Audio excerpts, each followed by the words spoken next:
Well, the Gators men's basketball team concluded their season this week. And the roster for next year already looks different. WUFT sports anchor Zach Oliveri joins us now with the recent roster turnover. There'll be a lot of new faces on the Gator roster next season. The head coach Mike White addressed the latest news surrounding the 3 transfers today. Hear what Coach has to say when we get back. Sports is next.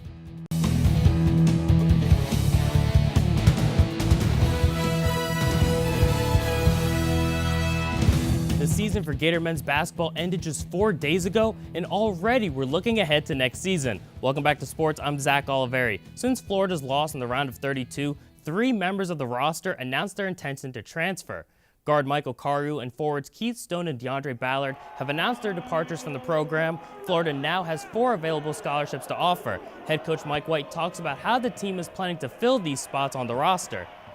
Really open to any type of guy out there that you hope is a really good fit. You hope that would accept a role, put winning above individual aspirations. We hope that we can find some guys that want to be a part of Florida basketball ascending.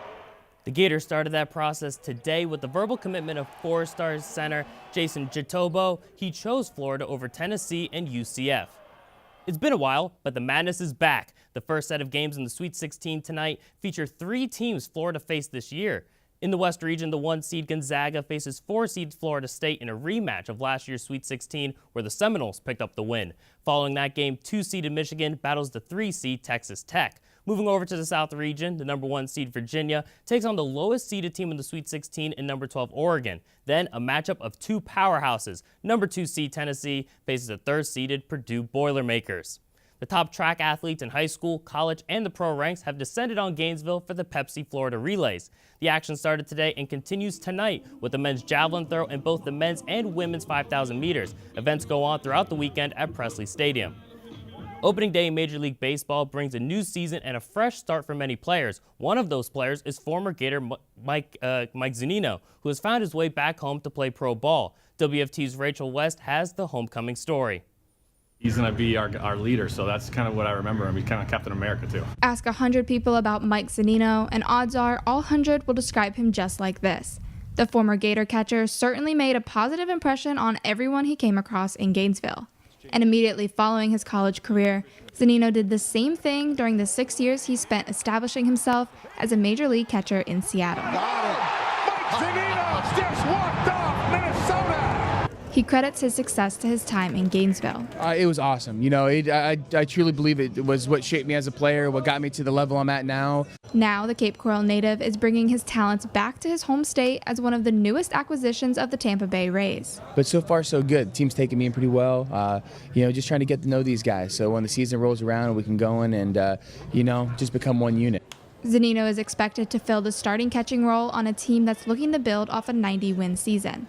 We're going to look to him to help us, and he's dealt with some young pitchers and some of the growing pains with that, and I think some of his knowledge is going to only help us get better.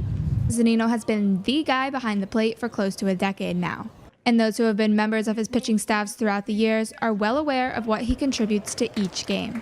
Well, he's a really good catcher. You know, he has really good numbers behind the plate, but when it comes to really dealing with his players, you know, running a pitching staff and a bullpen, you know, I think Mikey does a very good job with that end. While Zunino has been doing a great job of this up in Seattle, it's safe to say everyone is excited for the hometown kid to return to the Sunshine State. To be able to be close to home, be able to pop home on off days, see family, see friends, it's nice. Everybody gets a chance to see him play, you know, up close now instead of him being on the West Coast. So I think it's probably a great thing for everybody involved. After all, some of their favorite memories of him are from his days in Florida. My last game here at this stadium was actually to clinch to go to the College World Series, and Mike was my catcher, and he started the dog pile, and he actually protected me from everybody trampling me. So I have some pretty cool memories of Mike. Rachel West, WUFT Sports. Zunino and the Rays have the Houston Astros for their opening day matchup at the Trop. The Astros lead 5-1. And in year 2 under the ownership of Derek Jeter, the Miami Marlins are down to the Colorado Rockies 3-0 in the top of the 4th.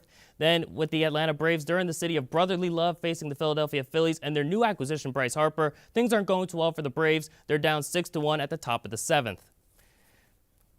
Baseball is back, opening day. This day can't get any better, right, guys? Oh my gosh, you are telling me. And my boys, the Yankees, pulled out a nice win, so I am a happy camper. I just can't wait for the jumbo shrimp to start. Baseball snuck up on all of us. It's going to be a lot of fun. Yeah, absolutely. Thank you so much, Zach. Thank you, guys.